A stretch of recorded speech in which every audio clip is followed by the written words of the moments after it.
ഞാനിപ്പോൾ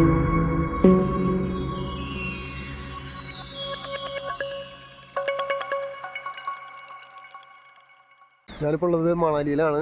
അത്യാവശ്യം നല്ല തണുപ്പാണ്. ഫാമിലിയൊക്കെ കൂടെ ഉണ്ട്. ഇപ്പോൾ രാവിലെ നേരമാണ്. ഞങ്ങളിപ്പോൾ ഇവിടുന്ന് യാത്ര ഓരോ സ്ഥലങ്ങളിലേക്ക് പോകാൻ വേണ്ടിയിട്ട് വന്നിരിക്കുകയാണ്. അപ്പോൾ ഞാനിവിടെ വന്നപ്പോൾ കുറച്ച് ആപ്പിളിൻ്റെ തോട്ടങ്ങൾ കണ്ടു. അപ്പോൾ ആപ്പിളിൻ്റെ തോട്ടങ്ങൾ നിങ്ങൾക്ക് വേണ്ടി കാണിക്കാം. ഇപ്പോൾ ആപ്പിളൊന്നും ഉണ്ടായിട്ടില്ല. അത് നിറയെ പൂവൊക്കെ ഇട്ട് നിൽക്കുന്ന ഒരു സമയമാണ്. അപ്പോൾ ആപ്പിൾ ഉണ്ടാകുന്നത് വേറെ സീസണിലാണ്. ഇപ്പോൾ ആപ്പിളിൻ്റെ പൂക്കളൊക്കെ നിങ്ങൾക്ക് കാണിക്കാം.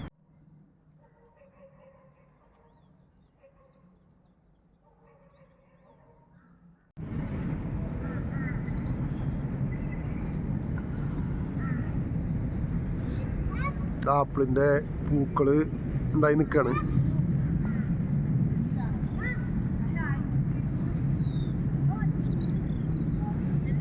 സീസൺ ആകുമ്പോഴേക്കും ഇതെല്ലാം ആപ്പിളായി മാറും. ഇനി ഞങ്ങൾ ആദ്യം കാണാൻ പോകുന്നത് അടൽ ടണലാണ്. അടൽ ടണൽ കാണാൻ പോകുമ്പോൾ അവിടേക്ക് വലിയ ബസ്സുകളൊന്നും കടത്തിവിടില്ല. ആ മലയുടെ മുകളിലേക്ക് ചെറിയ വാഹനങ്ങൾ മാത്രമാണ് കടത്തിവിടുകയുള്ളൂ. ഞങ്ങളുടെ ഗ്രൂപ്പിൽ മൊത്തം 38 പേരാണുള്ളത്. അപ്പോൾ അതുകൊണ്ട് തന്നെ 3 ടെമ്പോ ട്രാവലർ വിളിച്ചിട്ട് അതിലാണ് ഞങ്ങൾ പോകുന്നത്. ഈ വണ്ടിയിലാണ് ഞങ്ങൾ ഇവിടെ നിന്ന് യാത്ര പോകുന്നത്. വലിയ ബസ് വലിയ മലയുടെ മുകളിലേക്ക് പോകില്ല. അപ്പോൾ അതുകൊണ്ട് ഞങ്ങൾ എല്ലാവരും 3 വണ്ടികളിലായിട്ടാണ് ഇവിടെ നിന്ന് യാത്ര തിരിക്കുന്നത്. അപ്പോൾ ടെമ്പോ ട്രാവലറിൽ ഞങ്ങൾ പോയിക്കൊണ്ടിരിക്കുകയാണ്. അകലെ അങ്ങനെ ഐസൊക്കെ കാണാൻ പറ്റുന്നുണ്ട്. അവിടേക്കാണ് നമുക്ക് എത്തേണ്ടത്. അപ്പോൾ ആദ്യം ഞങ്ങൾ പോകുന്നത് സോലാങ് വാലിയിലേക്കാണ്. അപ്പോൾ അങ്ങോട്ട് പോകുന്നതിന് മുൻപ് തന്നെ ഇവിടുന്ന് നമുക്ക് വാടകയ്ക്ക് ഡ്രസ്സെല്ലാം കിട്ടും. അപ്പോൾ എല്ലാവരും വാടകയ്ക്ക് ഡ്രസ്സ് എടുക്കാൻ വേണ്ടിയിട്ട് അവിടെ ഇറങ്ങിയിരിക്കുകയാണ്. ഇവിടുന്ന് നമ്മൾ ഡ്രസ്സും അവരുടെ ബൂട്ടൊക്കെ ധരിച്ചിട്ടാണ് അങ്ങോട്ട് പോകുക. അല്ലെങ്കിൽ നമ്മൾ അവിടെ ചെല്ലുമ്പോൾ ഐസിൽ നമുക്ക് വല്ലാണ്ട് മരവിച്ച് പോകും, കാലും കൈയൊക്കെ മരവിച്ച് പോകും. അപ്പോൾ ഇവിടുന്ന് തന്നെ ഗ്ലൗസും തൊപ്പിയും സെറ്ററൊക്കെ ഇട്ടിട്ടാണ് നമ്മൾ ഇവിടുന്ന് പോകുന്നത്. 250 രൂപയാണ് അതിന് വാടക അവർ പറയുന്നത്. ഗ്ലൗസ് വേണ്ടവർക്ക് സെപ്പറേറ്റ് ആയിട്ട് 100 രൂപ കൊടുത്തു കഴിഞ്ഞാൽ ഗ്ലൗസ് അവിടെ നിന്ന് കിട്ടുന്നതാണ്. അങ്ങനെ അവരുടെ ഡ്രസ്സെല്ലാം ധരിച്ച് ഞങ്ങളിപ്പോൾ അങ്ങോട്ട് പോയിക്കൊണ്ടിരിക്കുകയാണ്. അപ്പോൾ പോകുന്ന വഴിയിലുള്ള കാഴ്ചകളാണ് ഈ കാണുന്നത്. നല്ല മനോഹരമായിട്ടുള്ള കാഴ്ചകളാണ് നമുക്ക് കാണാനുള്ളത്. അപ്പോൾ അങ്ങനെ അകലെയുള്ള മലയിലേക്കാണ് നമുക്ക് കയറേണ്ടത്. ഇവിടെയൊക്കെ നമ്മൾ ഡിസംബർ ജനുവരി ഒക്കെ മാസങ്ങളിൽ ഇവിടെ ഈ റോഡുകളിലൊക്കെ ഫുള്ള് മഞ്ഞായിരിക്കും. ഇപ്പോൾ ഏകദേശം മഞ്ഞെല്ലാം ഉരുകിയിട്ട് നമുക്കിപ്പോൾ റോഡിൻ്റെ സൈഡിലൊക്കെ അങ്ങനെ മഞ്ഞ് ഉരുക്കിക്കൊണ്ടിരിക്കുന്ന ഒരു അവസ്ഥയിലാണ് ഞങ്ങൾ എത്തിയിട്ടുള്ളത്. ഞങ്ങൾ ഏപ്രിൽ മാസത്തിലാണ് വന്നത്. അപ്പോൾ അതുകൊണ്ട് തന്നെ മഞ്ഞെല്ലാം ഏകദേശം ഉരുക്കിക്കൊണ്ടിരിക്കുന്ന ഒരു അവസ്ഥയാണ്. എന്നാലും നമുക്ക് മുകളിലെത്തുമ്പോൾ ഫുള്ള് മഞ്ഞായിട്ടുള്ള അവസ്ഥ ഉണ്ടാവും. ഇപ്പോൾ നമ്മളിപ്പോൾ ഇവിടെ പോയിക്കൊണ്ടിരിക്കുന്ന വഴിയിലൊക്കെ മഞ്ഞൊക്കെ അവിടെ സൈഡ് ഉരുക്കിയിട്ട് പിന്നെയും സൈഡുകളിലൊക്കെ മഞ്ഞുണ്ട്. റോഡുകളിലൊന്നും മഞ്ഞ് കാണാൻ പറ്റില്ല. കുറച്ച് മുന്നോട്ട് ചെല്ലുമ്പോഴാണ് ഇനി റോഡുകളിലൊക്കെ മഞ്ഞുണ്ടാവുക.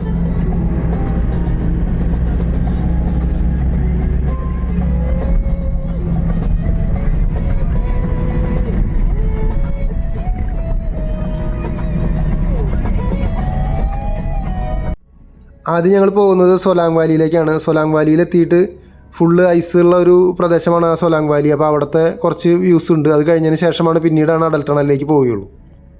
ഈ സോലാങ് വാലിയിൽ എത്തിക്കഴിഞ്ഞാൽ ഒരുപാട് ഐസിലുള്ള ആക്ടിവിറ്റികൾ നമുക്ക് അവിടെ കാണാൻ പറ്റും. അപ്പോൾ ഇതിനും പല തരത്തിലുള്ള റേറ്റുകളാണ് നമുക്ക് അവിടെ ഉള്ളത്. അവിടെ ട്യൂബിൽ നമുക്കിങ്ങനെ മുകളിൽ നിന്ന് ഇങ്ങനെ ഇറക്കി വിടുന്ന രീതിയിലുള്ള പരിപാടികളുണ്ട്. അതുമാതിരി തന്നെ പാരാഗ്ലൈഡിങ് ഉണ്ട്. പിന്നെ അതുമാതിരി തന്നെ ഈ സ്കൂട്ടറുണ്ട്, ഐസ് സ്കൂട്ടറുണ്ട്. അപ്പോൾ ഐസിലൂടെ നമ്മൾ ഈ സ്കൂട്ടർ ഓടിക്കുന്ന മാതിരിയുള്ള ഒരു എക്സ്പീരിയൻസ് ചെയ്യാൻ പറ്റും. പിന്നെ അതുമാതിരി തന്നെ സ്കീയിങ് ഉണ്ട്. 2 വടി ഇങ്ങനെ കൈ പിടിച്ചിട്ട് നമ്മുടെ കാലും ഒരു ഇത് വെച്ചിട്ട് നമ്മളങ്ങനെ ഐസിലൂടെ തെന്നി നീങ്ങുന്നൊരു പരിപാടി. അങ്ങനെ പലതരത്തിലുള്ള ആക്ടിവിറ്റികളുണ്ട്. അപ്പോൾ നമുക്ക് പലതിനും പല റേറ്റുകളാണ്. അപ്പോൾ അത് ആവശ്യമുള്ളവർക്കൊക്കെ അതിൽ കയറാൻ പറ്റും. അങ്ങനെ ഞങ്ങൾ സോലാങ് വാലിയിലേക്ക് എത്തിയിരിക്കുകയാണ്. ഇനി നമുക്ക് സോലാങ് വാലിയിലെ കുറച്ച് കാഴ്ചകൾ കാണാം. ഈ ഐസിൽ നടക്കുമ്പോൾ പെട്ടെന്ന് സ്ലിപ്പായിട്ട് നമ്മൾ വീഴാനുള്ള ചാൻസ് ഉണ്ട്. അതുകൊണ്ട് തന്നെ വളരെ സൂക്ഷിച്ച് തന്നെ നമ്മൾ നടക്കണം. അല്ലെങ്കിൽ നമ്മൾ പെട്ടെന്ന് സ്ലിപ്പായിട്ട് താഴെ വീഴും.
സ്ലിപ്പാവണ്ട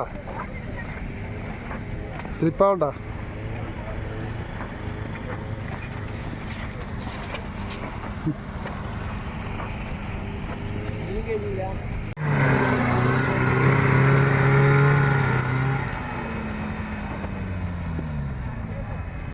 ഫുള്ള് മഞ്ഞ് വീഴ്ചയുള്ള മാസങ്ങളിലൊക്കെ വരുമ്പോൾ ഈ സൊലാങ് വാലി വരെയാണ് വരാൻ പറ്റുള്ളൂ. അതിൻ്റെ മുകളിലേക്ക് അടൽ ടണലിൻ്റെ മുകളിലേക്കൊന്നും കയറ്റി വിടില്ല. അത്രയും ഐസൊക്കെ അവിടെ വീണിട്ട് ഫുള്ള് ബ്ലോക്കായിരിക്കും.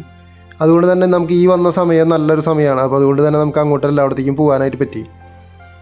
അങ്ങനെ നമ്മൾ റൊത്താങ് എന്ന് പറയുന്ന സ്ഥലത്തെ അടൽ ടണലിലേക്ക് എത്തിച്ചേർന്നിരിക്കുകയാണ്. ഈ കാണുന്നത് അതിൻ്റെ കവാടമാണ്. ഇവിടെ നിന്നാണ് അത് സ്റ്റാർട്ട് ചെയ്യുന്നത്. ഈ അടൽ ടണലിൻ്റെ ഒരു പ്രത്യേകത എന്ന് പറയുന്നത് ഏകദേശം 1040 അടി ഉയരത്തിൽ ലോകത്തിലെ ഏറ്റവും നീളം കൂടിയ ഒരു ടണൽ കൂടിയാണ് ഈ അടൽ ടണൽ. അങ്ങനെ ഞങ്ങളുടെ വാഹനം ഇത് അടൽ ടണലിൻ്റെ ഉള്ളിലേക്ക് കയറുകയാണ്. ഈ അടൽ ടണലിൻ്റെ നീളം എന്ന് പറയുന്നത് 9.02 കിലോമീറ്ററാണ്. ഇത്രയും അടി ഉയരത്തിൽ ഇങ്ങനെ ഒരു ടണൽ ഉണ്ടാക്കിയത് വലിയൊരു വിസ്മയ കാഴ്ച തന്നെയാണ്. മുൻ പ്രധാനമന്ത്രി അടൽ ബിഹാരി വാജ്പേയിയുടെ പേരാണ് ഈ ടണലിന് കൊടുത്തിരിക്കുന്നത്. അതുകൊണ്ടാണ് ഈ ടണൽ അടൽ ടണൽ എന്ന് അറിയപ്പെടുന്നത്. ഹിമാചൽ പ്രദേശിലെ റൊത്താങ് എന്ന് പറയുന്ന മലനിരകളിലാണ് ഇതിൻ്റെ ലൊക്കേഷൻ. 2010 ജൂൺ 28-നാണ് ഈ ടണലിൻ്റെ നിർമ്മാണം ആരംഭിക്കുന്നത്. അതിനുശേഷം 10 വർഷം കൊണ്ടാണ് ഈ ടണൽ പൂർത്തീകരിക്കാൻ സാധിച്ചത്. 2020 ഒക്ടോബർ 3-നാണ് നമ്മുടെ പ്രധാനമന്ത്രി ശ്രീ നരേന്ദ്രമോദി രാജ്യത്തിനായി ഇത് തുറന്നു കൊടുത്തത്. ഈ ടണലിൻ്റെ വീതി എന്ന് പറയുന്നത് 10 മീറ്ററാണ്. ഈ ഒരു ടണൽ വന്നതുകൊണ്ട് തന്നെ മണാലിയിൽ നിന്നും കീലോങ് എന്ന് പറയുന്ന സ്ഥലത്തേക്കുള്ള ദൂരം 116 കിലോമീറ്റർ പോകേണ്ടിയിരുന്നത് ഇപ്പോൾ വെറും 72 കിലോമീറ്ററായിട്ട് കുറയാൻ സഹായകമായി. 5 മുതൽ 6 മണിക്കൂർ വരെ സമയം ലേ ഭാഗത്തേക്ക് പോകുമ്പോൾ ലാഭിക്കാനായിട്ട് ഇതുമൂലം സാധിച്ചു. ഈ ടണലിൻ്റെ നിർമ്മാണത്തിന് ഏകദേശം 3200 കോടി രൂപയാണ് ചെലവഴിച്ചത്. അങ്ങനെ നമ്മൾ അടൽ ടണലിൻ്റെ മറുഭാഗത്തേക്ക് എത്തിയിരിക്കുകയാണ്. അങ്ങനെ ഒരു വിസ്മയമായിട്ടുള്ള അടുത്ത കാഴ്ചയിലേക്കാണ് നമ്മൾ പോകുന്നത്. ഫുള്ള് അവിടെ ഐസാണ്. ഐസിലേക്കാണ് നമ്മൾ കടക്കാൻ പോകുന്നത്. വളരെ മനോഹരമായിട്ടുള്ളൊരു ദൃശ്യമാണ് ഈ കണ്ടുകൊണ്ടിരിക്കുന്നത്.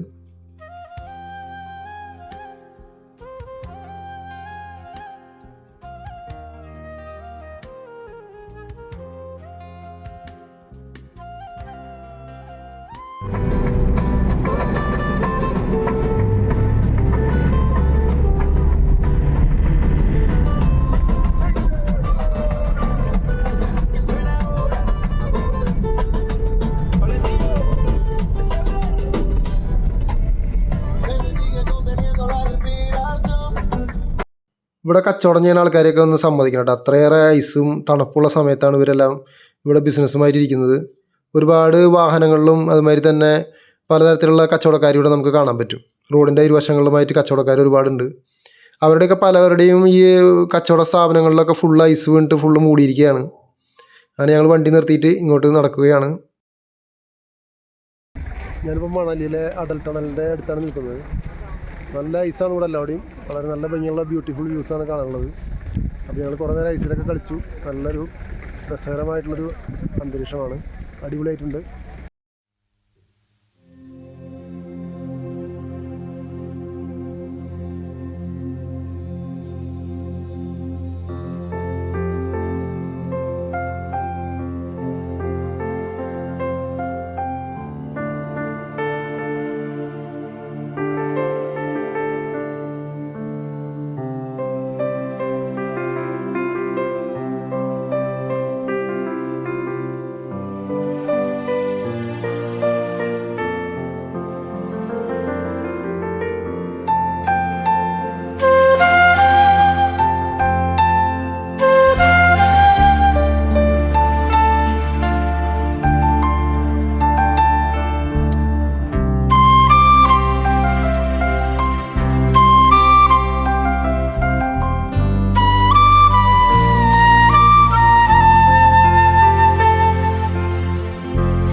പിള്ളേർ ഐസ് കണ്ട സമയത്ത് ഫുള്ള് അവിടെ ഐസിൽ കളിക്കുകയാണ്. ഐസ് മാനൊക്കെ ഉണ്ടാക്കി കളിക്കുകയാണ് അവിടെ.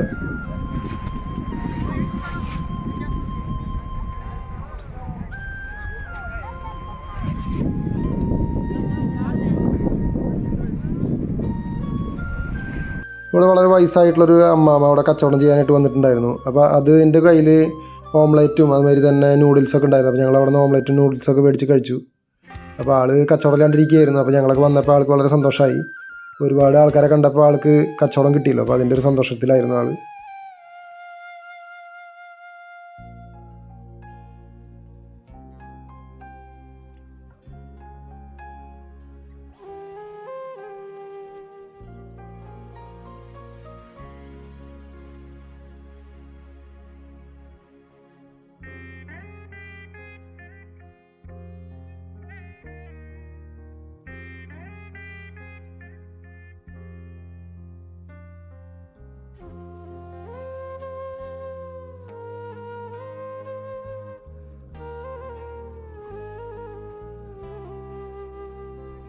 ഞങ്ങൾ വന്നപ്പോൾ ഒരു കടക്കാരൻ അയാളുടെ കടയിലേക്ക് കടക്കാനുള്ളൊരു വഴിയിലും ഫുള്ള് ഐസ് മൂടിയതുകൊണ്ട് അവിടെ വെട്ടിയിട്ട് അയാൾക്ക് കടയിലേക്ക് കടക്കാനുള്ളൊരു വഴി ഉണ്ടാക്കുകയാണ്. പിന്നെ ഇവിടെ നിന്ന് ഇങ്ങോട്ട് വരുമ്പോൾ നമുക്ക് അവിടെ നിന്ന് ഒരു ഡ്രസ്സൊക്കെ വാടകയ്ക്ക് കിട്ടുന്ന സ്ഥലമുണ്ട്. അവിടെ നിന്ന് നമ്മൾ ഡ്രസ്സെല്ലാം വാടകയ്ക്ക് എടുത്തിട്ടാണ് ഇങ്ങോട്ട് വരുന്നത്. അപ്പോൾ നമുക്ക് ഇവിടെ വരുമ്പോൾ അധികം തണുപ്പ് അനുഭവിക്കില്ല. അവരുടെ ബൂട്ടും ഗ്ലൗസും കാര്യങ്ങളെല്ലാം നമുക്ക് അവിടെ നിന്ന് കിട്ടും. 250 രൂപയാണ് അവർ ചാർജ് ചെയ്യുന്നത് ആ ഡ്രസ്സിന്. അപ്പോൾ ഞങ്ങളുടെ വണ്ടിയിലുള്ള എല്ലാവരും ഡ്രസ്സ് അവിടെ നിന്ന് വാങ്ങിയിട്ടാണ് ഇങ്ങോട്ട് വന്നത്. ഞങ്ങളുടെ ഗ്രൂപ്പിൽ ഏകദേശം ഒരു 38 പേരുണ്ട്. അപ്പോൾ പലരും പല സ്ഥലങ്ങളിൽ നിന്ന് വന്നിട്ടുള്ളവരാണ്. തൃശ്ശൂരിൽ നിന്ന് ഞങ്ങളും വേറൊരു പാർട്ടിയാണുള്ളത്. പിന്നെയുള്ളൊരു വടകര, അങ്ങനെ പല സ്ഥലങ്ങളിൽ നിന്നാണ് കയറിയിട്ടുള്ളത്. വളരെ നല്ലൊരു ട്രിപ്പായിരുന്നു. ഞങ്ങൾ ഇത്തവണ സാരഥി ട്രാവൽസിൻ്റെ കൂടെയാണ് യാത്ര ചെയ്തിട്ടുള്ളത്. തൃശ്ശൂരുള്ള സാരഥി ട്രാവൽസിൻ്റെ കൂടെയാണ് യാത്ര. എന്തായാലും മണാലി വളരെ മനോഹരമായിട്ടുള്ള സ്ഥലമാണ്. ഞങ്ങൾ ഇതിനു മുമ്പ് കാശ്മീരും പോയിട്ടുണ്ടായിരുന്നു. അപ്പോൾ അന്ന് പോയപ്പോൾ ഞങ്ങൾക്ക് ഐസ് അന്ന് കുറവായിരുന്നു ഞങ്ങൾ പോയ സമയത്ത്. ഇപ്പോൾ ഈ തവണ ഇവിടെ മണാലി വന്നപ്പോൾ ഫുൾ ഐസ് കാണാൻ പറ്റി. വളരെ മനോഹരമായിട്ടുണ്ട്. നല്ല ഭംഗിയുള്ള വ്യൂസൊക്കെയാണ്. ഇവിടെ ഇപ്പോൾ മഞ്ഞ് വീഴ്ചയൊന്നുമില്ല. മഞ്ഞ് വീഴ്ച കഴിഞ്ഞു. അത് കഴിഞ്ഞിട്ട് ഇപ്പോൾ മഞ്ഞൊക്കെ ഉരുക്കി തുടങ്ങുന്ന സമയമാണ്. ഡിസംബർ ജനുവരി ഒക്കെയാണ് ഭയങ്കര മഞ്ഞ് വീഴ്ച ഉണ്ടാവുക. ഇപ്പോൾ അതെല്ലാം കഴിഞ്ഞ് ഇപ്പോൾ ഏകദേശം ഏപ്രിലേക്ക് കടന്നില്ല. ഏപ്രിൽ കടന്നതോടുകൂടി മഞ്ഞ് വീഴ്ച കുറവാണ്. അപ്പോൾ ഇപ്പോഴും ഇവിടെ ഈ മുകളിലേക്ക് നമ്മൾ മലകളുടെ മുകളിലേക്കൊക്കെ വരുമ്പോഴാണ് മഞ്ഞ് കാണാൻ പറ്റുന്നത്. താഴെയുള്ള സ്ഥലങ്ങളിലൊക്കെ മഞ്ഞ് വളരെ കുറവാണ്. റോഡ് സൈഡിലുള്ള മഞ്ഞൊക്കെ ഉണ്ടല്ലോ ഉരുക്കിക്കൊണ്ടിരിക്കുകയാണ്. അപ്പോൾ അവിടെ നിന്ന് ഇങ്ങനെ ഉരുക്കിയിട്ട് വെള്ളമായിട്ട് ഒഴുകി പോകുന്നത് നമുക്കിവിടെ സൈഡിൽ കാണാൻ പറ്റുള്ളൂ.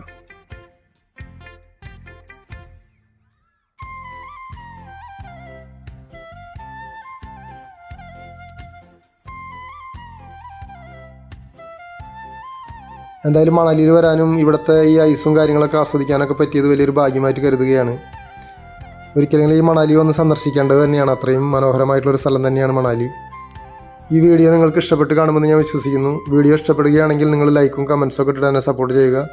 അതുപോലെ ആദ്യമായിട്ട് എൻ്റെ ചാനൽ കാണുന്നവരുണ്ടെങ്കിൽ ഒന്ന് സബ്സ്ക്രൈബ് ചെയ്യാനും മറക്കരുത്. നിങ്ങളുടെയൊക്കെ സപ്പോർട്ടാണ് ഇനിയും നല്ല വീഡിയോകൾ ചെയ്യാനും മുന്നോട്ട് പോകാനൊക്കെയുള്ള പ്രചോദനം. അതുകൊണ്ട് എല്ലാവരെയും സപ്പോർട്ട് പ്രതീക്ഷിച്ചുകൊണ്ട് ഈ വീഡിയോയുടെ അവസാനിപ്പിക്കുകയാണ്.